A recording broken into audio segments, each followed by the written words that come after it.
Delhi ক্যাপিটালসের target ছিল 205 run. 13 over শেষে তাদের স্কোর 130 রান, 3 উইকেট হারিয়ে। অর্থাৎ 7 উইকেট হাতে নিয়ে শেষ 7 ওভারে তাদের 75 রান করতে হতো। উইকেটে 2 সেট ব্যাটসম্যান ফাফ দু প্লেসি ও অক্ষর প্যাটেল দুইজনই উইকেটে সেট, একজনের 50 হয়ে গেছে, আরেকজন অ্যাপ্রোচিং 40। এবং এই অবস্থা থেকে ব্যাটিং সাইড দিল্লি ক্যাপিটালসের জয়ের পক্ষে বাজি ধরাটা খুবই স্বাভাবিক, কিন্তু তারা জিততে পারেনি। শেষ পর্যন্ত কলকাতা নাইট রাইডার্সের বিপক্ষে 190 রানে থেমে গেছে তাদের ইনিংসটা। 14 রানে ম্যাচটা তারা হেরে গিয়েছে। কোথায়, কোন জায়গাটাতে, কোন টার্নিং পয়েন্টে?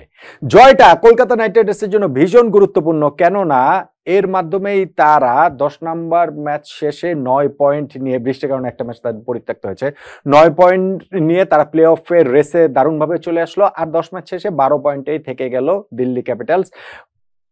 আইপিএলে প্লে অফে যে কোন 4টা দল উঠবে সেই রেসটা দারুণভাবে জমে গেছে, অমনটা আসলে আমরা বলতেই পারি। আজকের ম্যাচটা যদি কেকেআর হেরে যেত তাহলে সেই রেস থেকে তারা প্রায় ছিটকে যেত, সেটাও হয়তো আমরা বলতে পারতাম। সো কোন টার্নিং পয়েন্টে কলকাতা নাইট রাইডার্স এই ম্যাচটা জিতে নিল, আলোচনা হচ্ছে গিয়ে সেটাই। দেখুন, কলকাতা যে 204 রান করেছে, তাদের ইনিংসটা যথেষ্ট স্ট্রেঞ্জ ইনিংস ছিল। কোন অর্থে? প্রথম 3 ওভারে তাদের ওপেনিং পার্টনারশিপে 48 রান উঠে গিয়েছে। এইবারের আইপিএলে একটা ওপেনিং পার্টনারশিপে তাদের 50 ক্রস করেনি, আজকেও করেনি, কিন্তু তারপর রহমানুল্লাহ গুরবাজ ও সুনীল নারায়ণের ওপেনিংটা দুর্দান্ত হয়েছে, সেটা বলাই যায়। 26 রান করে গুরবাজ আউট হলেও সুনীল নারায়ণ ছিলেন। 10 ওভার শেষে তারা 79 রানে পৌঁছে যায় 1 উইকেটে। সো এইটা খুব ভালো স্টার্ট। ওয়ারেজ এই টিমটা শেষ 4 ওভারে অনেকগুলো উইকেট নিয়ে ঢুকেও, আসলে সেট বি ব্যাটসম্যান নিয়ে ঢুকেও মাত্র 36 রান করতে পেরেছে, সেইটা আসলে ডিসঅ্যাপয়েন্টিং। পাওয়ার প্লের পর সুনীল নারায়ণ 27 রান করে তিনি আউট হলেন, এলবিডব্লিউ হলেন, এবং এরপরে আবার 26 রান করে আজিঙ্কা রাহানে তিনিও আউট হলেন। আর যখন ভেঙ্কটেশ আয়ার 7 রান করে আউট হলেন, তার উপরে এবার আসলে খুব একটা প্রত্যাশাও করা যাচ্ছে না। টুর্নামেন্টের শুরুতে তো প্রত্যাশা ছিলই, তা না হলে তার 24 কোটি রুপি দিয়ে তাকে আসলে দলে ভেড়ায়নি কেকেআর। তবে টুর্নামেন্টে এখন পর্যন্ত তার পারফরমেন্স ভীষণ রকম যাচ্ছে তাই। টোটাল 142 রান করেছেন আজকের এই ব্যর্থতা সহ, মাত্র 139 স্ট্রাইক রেটে। কিন্তু এইটা রিকভার করে ফেলেছিল কিন্তু কেকেআর। রঘুবংশীর সঙ্গে যে পার্টনারশিপ রিঙ্কু সিং এর, সেইটাতেই তারা কিন্তু ইনিংসের একেবারে বিজনেস এন্ডে চলে যায়। 16 ওভার শেষে এই 2 সেট ব্যাটসম্যানকে নিয়ে ঢুকে, ফলে শেষ 4 ওভারে 24 বলে মাত্র 36 রান অ্যাড করাটা তাদের জন্য ডিসঅ্যাপয়েন্টিং। বেশ কিছু রান তারা ওই জায়গাটাতে ফেলে এসেছে, সেমনটা বলা যেতেই পারে। আন্দ্রে রাসেল যদি একটু চেষ্টা করেছিলেন। এখন 204 রান তারা করার ক্ষেত্রে দিল্লি ক্যাপিটালস তাদের শুরুটা যেমন হয়েছিল, ঠিক এক্স্যাক্টলি মানে যেমনটা তাদের চেয়েছিল অমনটাই হয়েছে, অমনটা বলা যাবে না। তারপরেও পাওয়ার প্লেতে 2 উইকেটে 58 রান খারাপ না। পাওয়ার প্লে ঠিক পরপরই কেএল রাহুলের একটা অহেতুক রান আউট হয়েছে ফাফ দু প্লেসির সঙ্গে, ওই যে ভুল বোঝাবুঝিতে। এইটা তাদের জন্য আসলে কস্টলি হয়ে উঠতে পারতো, কিন্তু সেটা কস্টলি হয়নি, কেননা দু প্লেসি এবং অক্ষর প্যাটেলের পার্টনারশিপ, তাদের ওই পার্টনারশিপেই তো স্কোরটাকে 130 পর্যন্ত নিয়ে গেল, যেটা বললাম 13 ওভার শেষে।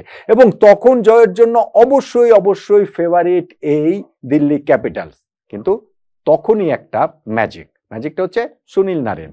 আজিঙ্কা রাহানে ইনজুরির কারণে বাইরে ছিলেন, ওইখানটাতে নারিনী ক্যাপ্টেন্সি করছিলেন, এবং তিনি যখন নিজেকে ওই জায়গাটাতে নিয়ে আসলেন ওইখানটাতে, এবং ওই স্পেলের যে 2টা ওভার তিনি করলেন অসাধারণ।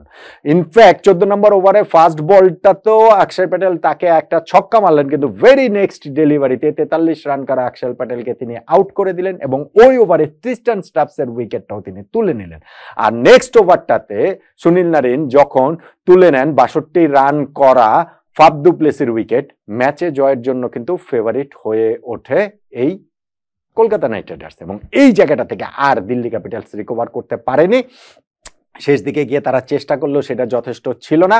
বরুণ চক্রবর্তীও 1 ওভারে 2টো উইকেট নিয়েছেন, ফলে 190 রানে আটকে গিয়েছে দিল্লি ক্যাপিটালস। তারা এই ম্যাচটা হেরে গিয়েছে 14 রানে। তাহলে ম্যাচটা যে হলো, সেই ম্যাচটাতে কলকাতা নাইট রাইডার্সের এই জয়ে, যেই জয়ে তারা প্লে অফের লড়াইয়ে দারুণভাবে ফিরলো, সেইখানটাতে টার্নিং পয়েন্ট কোনটা?